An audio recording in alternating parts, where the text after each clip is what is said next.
What's up, guys? Welcome back to the channel. Before we get into today's video, I want to give you all an update on the 924S giveaway. If you didn't tune in during the live stream or you haven't gone and watched the live stream video, which is on the bank of videos here on the channel, we did the drawing on Wednesday night, September 6th, and we rolled the numbers 1 through 200, and we rolled up 166, which was Aoife Malone from Arizona. So Aoife is the new owner of the 924S Slick Top. She wasn't on the live stream, so we actually gave her a call through Instagram after we rolled her number, and her reaction was priceless and as genuine as it could get. So I'm super happy for her. We're gonna be going through logistics on how we're gonna get the car there. Maybe a channel road trip, taking the car to Arizona, not sure yet. But I just wanted to thank all of you guys so much for playing along. I said this ad nauseum on the live stream, but I cannot thank you guys enough for your support. Would love to do another giveaway car at some point, but do it with a sweepstakes company and do it in a more legit format, and maybe a car more like the Corvair 700. Not those cars specifically, but perhaps a patinaed hot rod build that's a little bit more one of a kind. Because with the support you guys showed with this car so quickly, and the giveaway was done so fast, we're definitely gonna do another one in the future, perhaps in a larger way, in a more structured format. But all of you guys' feedback was amazing. I tried to go above and beyond what I could do personally with making the merchandise myself, making sure that everything went smoothly and that I was completely transparent with all of you guys with the process. So again, thank you guys so much for all of the support. There's a lot of news and a lot of new things showing up here for the shop, so let's get into today's video. What's up, guys? Welcome back to the channel. Back home in Chattanooga. Last episode ended with us getting home and getting back to work. So currently the laser machine is working on an operation for the Tuner Evolution Chicago Awards. Got right back to it as soon as we got home. Today's episode is super exciting for me because I've really started to invest more in the shop, in tooling, and other important aspects of the shop. One of those important aspects are these guys right here. Yep. Fatigue mats, because as you can see, I refuse to stop wearing Vans Authentics. Now, when I'm welding and when I'm lifting heavy equipment or anything like that here in the shop, I do wear a work boot. But I definitely have worn Vans Authentics my entire life, and I just have a hard time getting away from it. And at 38 years old, after an actual career in riding freestyle BMX professionally, my feet are destroyed. My heels, ankles, sprained both my feet really badly way back that continue to give me issues. So fatigue mats. I am honestly surprised, as I'm sure you are, that I did not invest in these things sooner. So I at least have a few runners in front of the workbenches where I spend a lot of my time. But aside from some fatigue mats, we've got some new tooling in the shop. I am so stoked. Just came in about 10 minutes ago as I began to film this episode. So we'll get some of these opened up and show you guys the first batch of some tooling that I ordered for the shop, basically in preparation to dive deeper on the 1000 SP Auto Union project. With some of the work I need to do inside the Auto Union body and on the pan, I needed to invest in some tooling I didn't have here in the shop already. Okay, so first, I finally bought a parts washer. Definitely needed something that I hadn't bought since I started working out of my own shop here in Chattanooga after I moved here from New Hampshire. But working on all this old junk, as you guys know I like doing, everything's rusty and greasy, so a parts washer was key. I got this from Summit because they have a powder-coated black one, and I wanted something black. You know, most of them are blue or red, which is fine, but I found the black one on Summit, and it was like $170 free shipping or something like that. So yeah, parts washer, and also huge investment here. I finally bought a tubing bender. We're going to be bending some tube, square and round, for the Auto Union project. My father has a hydraulic bender in his shop because he specializes in custom exhaust work. So going to a manual one wasn't exactly what I wanted to do as far as the overall application goes. But as my budget goes, the manual bender was definitely it. So I got this from Trick Tools. This is made by Pro Tools, USA made. This is a hand bender. I do have to sacrifice a spot on the floor to mount it to. That's the one bummer part. It's a manual bender. Really wanted to get a hydraulic bender, but again, with the amount of stuff I want to invest in the shop, I'm starting small. I'm not spending all the money. I think a hydraulic bender version of this was like $1,800. This was about $1,000 out the door. I think it was $1,100 shipped. So before I get that unboxed and get things set up, I want to kind of get some stuff outside. The corral is full right now. I mean, the auto union is only here so it doesn't have to sit outside, but having a car here is not ideal. I think between the lift post and the workbench shelving unit is where I'm probably going to dedicate some space to get some studs in the ground, in the floor, to mount the bender. But what I'll probably end up doing is taking like a 2x6 block or something and drilling some holes in it so that block can go down over the studs when I'm not using the bender and I need this space.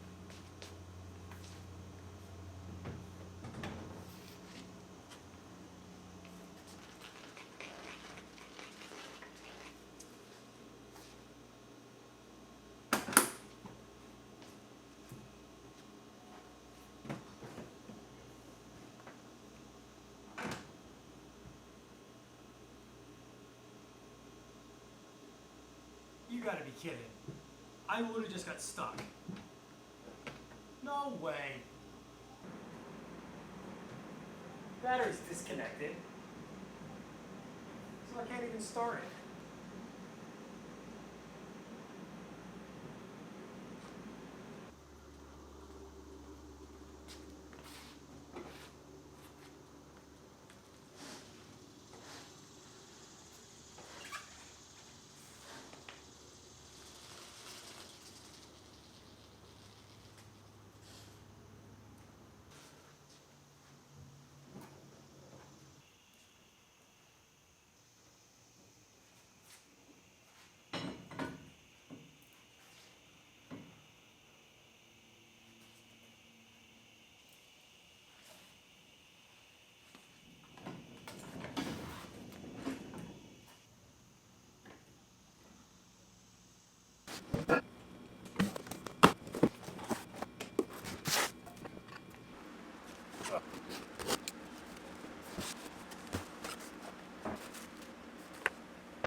All right, so I'm just doing some preliminary assembly to go to the floor with it somewhat assembled with the handle on it to get a better idea where I want to mount this thing to the floor. Before I drill any holes, I want to make sure I'm putting this thing where it won't be in the way when I am using it, especially with the handle layout and where my stock is going to be laid out depending on how long of a piece of material I'll be bending. So I'm kind of going through the manual right now and just getting it somewhat put together, and we'll locate it on the floor where I think it'll best live.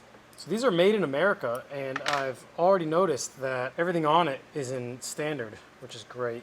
The pivot piece that the handle slides over rests on this stop, and I'll want it somewhat in the middle, just like that. This goes in between the two main plates, and then to get some big studs, big bolts to go down through. Just like that. I got one more here. So this will at least allow me to put the handle on and I can see what my swing will look like. So I'll know if it's too close to where a car will be in the next bay or the lift post or anything like that.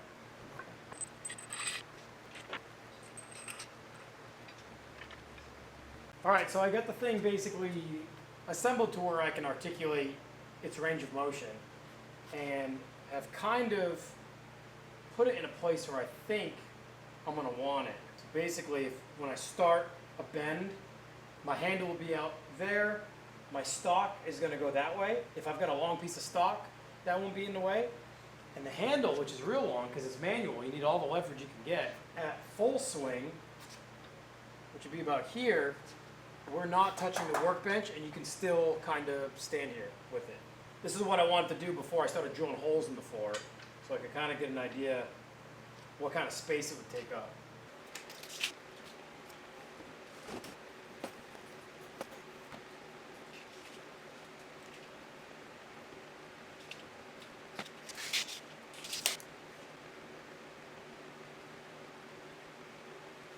All right, so I think I've got the location sorted out as to where I want it. We'll drill some holes. I'll have to go get some studs and we'll get this thing mounted and we'll finish assembling it. And I've actually got some 1-inch square stock here. I've got a whole bunch actually. I only bought one set of dies because they're like $350 or $400. I bought a set of 120 degree so I can do a 90 degree bend because you bend beyond the degree you want for spring back. I bought 120 degree 1-inch dies with a 4-inch centerline radius, I believe. It's 3.5 inch or 4-inch. I wanted something I could do pretty tight, working in some tight spaces in like the engine bay or trunk space. All right, anchors in hand. I'm trying not to drive it too much just because I don't want anything to happen to it, but man, this thing's good. It's so much fun.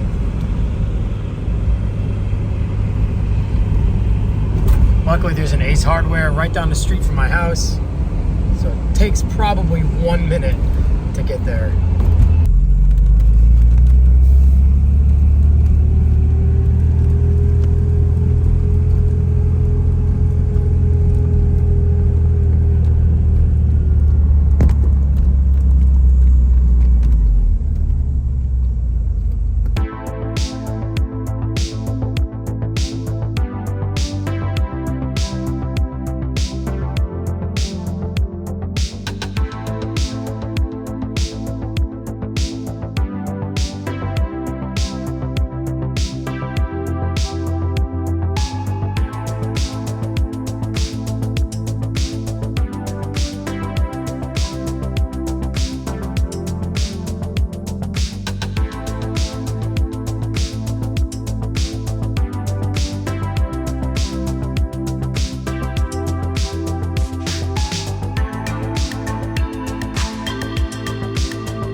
All right, so not sure exactly what I'm doing quite yet, but this is the first time putting it together. I've got my tubing in, I've got all my dies pinned and where I think they need to be, and I've got my dial indicator zeroed out. I got it to where it's tight and ready to start the bend, and that's where I set it to 0. So this might all change as I use it more and I'll get better at it. If you've used these before, you already are a seasoned veteran, I'm sure.